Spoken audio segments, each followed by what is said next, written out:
These people are crazy. But I you think say they're that crazy because these are people that we chill with all the time. They come across normal. There's nothing that's saying murderer. These people are not written, I will murder your daughter. 20-year-old woman by the name of Kawozo Kaba was stabbed by her boyfriend Nebo Tutsi. This is another case of gender-based violence in South Africa. What do you think of this whole situation? Yo, we have a lot of that, to be honest. We have a lot of that going on in South Africa. What do you think would make somebody kill their partner? To be honest, firstly, there's nothing that excuses, obviously, a person doing such a horrible thing. But this is what I think. Okay, firstly, it has to be jealousy. Jealousy itself is not necessarily a good or bad thing. It's what you do with that jealousy. These people are crazy. But I you think say they're that crazy because these are people that we chill with all the time. They come across normal. There's nothing that's saying murderer, Google, when you're chilling with them. most of these people that commit these things in relationships, that do these things to their partners, are people with attachment issues. Right. Yeah. So someone who has an attachment issue is someone who cannot let go of that person. Why I think they might have that attachment issue is because they don't think they can get better. So in most cases, like in this case here, this lady here who was stabbed to death, She's very attractive. she's a very beautiful young lady. She was an Instagram baddie. She looked really good. Maybe the guy felt like he couldn't pull Yeah. better. Yeah.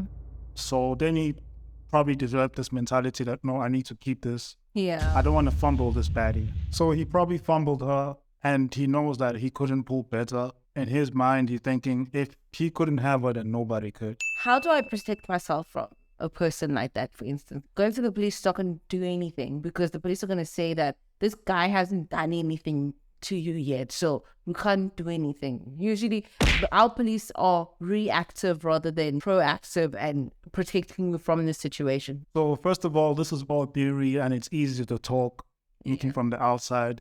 Yeah. But in most cases, when you're in these situations, things are not that simple, Yeah. and you're dealing with somebody who could end your life at any point in time. Yeah. But what most people say is, when you first get abused, leave the relationship. That's the first go-to that people say. In a lot of cases, women don't leave, Yeah. and there's a lot of reasons for that. But it just shows that it's not that simple. In many cases, when women don't need, like, firstly, you really love the person. That's your person. You see the good in them. You see the grace in them. You guys have had great times and things like that. We always want to see the good in people, and we're always trying to over empathize and try and understand the next person and things like that. So we hold on to the good, that it helps us overlook the bad in many, many, many situations. And the guy's gonna hit you the first time, then he asks for forgiveness, and you see, the sincerity, and then you see that man that you love. And this is not him. He acted out of character. A lot of the times we think that it's out of character, their behavior, when they hit us. You want to forgive them. First thing, when he's hitting you, then you're thinking, oh, I don't want this, and I want to leave you, and things like that. You want to leave them the moment they hit you, because nobody wants to be hit. And then when they apologize, then it's like, sure, okay, you start thinking about that person. About know your worth. This is where they come in. You should know your worth. These situations usually also happen to people with low self-esteem. They also contribute to the toxicness in the relationship. It also tends to be that they are also abusive in their own way. They're also abusive, maybe verbally. Yeah. And then the man is abusive physically. Absolutely. So in a situation like that, where you get hit the first time, people who know their worth will not stick around. Yeah. They will know that this is not what I'm worth. This is not what I'm willing to go through. And they move on.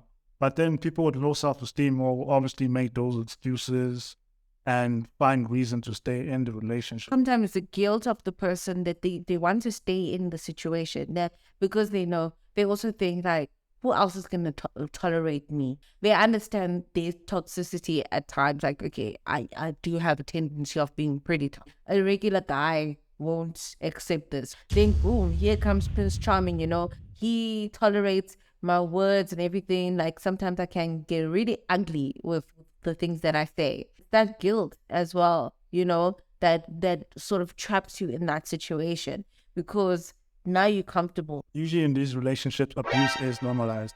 The mind gets warped in such a way that you getting hit by that person is normal to you. Absolutely. It's not, you don't see it as something wrong, Mm. something that you'll do frequently. And once it gets to that point, that's when it gets dangerous. That's why you shouldn't accept abuse from the get-go at all. At all. Because once you accept it the first time, you will accept it again and again. And any form of abuse, I'd like to take it as far as saying any form of abuse. Men and women get physical a lot of times in those abusive situations, but we do put it on loudspeaker when the man is being abusive, because you guys most of the time are physically stronger than women, so you guys can cause more damage. I'm not saying that it's okay when the woman does it, but we are louder about men abusing because there's more consequences. Then we overlook the abuse that is done by women, which is also quite harmful to men, which is mostly like the verbal and the emotional abuse and things like that. I'm also just thinking now from the point of view of being a parent. Yeah. Like having a daughter is an extreme sport these days now. A lot of women are getting killed in their young ages. As a parent, you have to be very wary of who your daughter is dating. People are not written, I will murder your daughter. Like, You never see them coming. yes, They act like normal people. For the most part, they are normal people. they are. Then when they get pushed to a point where they have to extreme in some ways, That's quite true. Like, that person is not a walking around murderer, because I'm not excusing it, but I'm just saying that one situation had them be that person, that murderer. So it's like it could happen to anyone for any reason. But I feel like we really need to revise the way that we treat each other in relationships. These things are becoming more rife because we are creating more and more toxic relationships. We are becoming very toxic people. there are deep-rooted psychological issues between men. Yeah. We still live in a traditional society. South Africa is still a traditional society. Yeah. And most men are traditional here. When they feel challenged, they physically use. It's like a woman has to respect me. You can't talk back. And we just have a huge population of people who are psychologically traumatized by a whole lot of things. A lot of boys are molested at young ages. Yeah. Women are raped all the time. Yep. You see gender-based violence at home. You grew up in that, so that might be normal to you. That Yeah. dating someone is normal to you.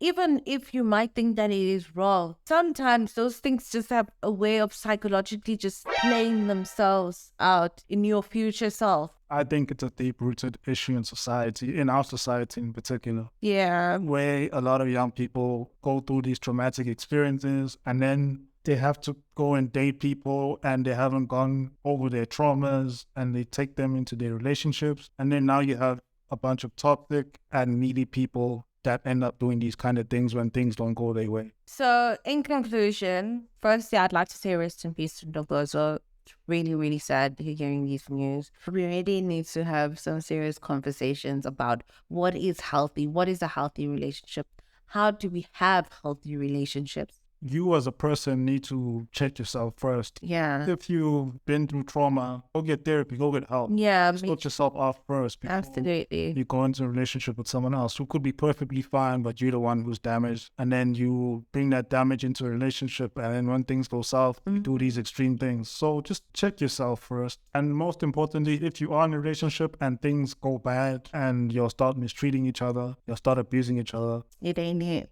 Yeah, it's just leave. Just leave. Don't try to fix the person. Don't try to fix the situation. Just leave. You'll find somebody else who will treat you right. And for men, if you fumble the battle, let it go. Work on yourself. You'll find somebody just as good or even better if you work on yourself. Become a better version of yourself. And women, when a man becomes abusive towards you, don't dwell on what a great person you know him to be and be selective about who he is or his personality.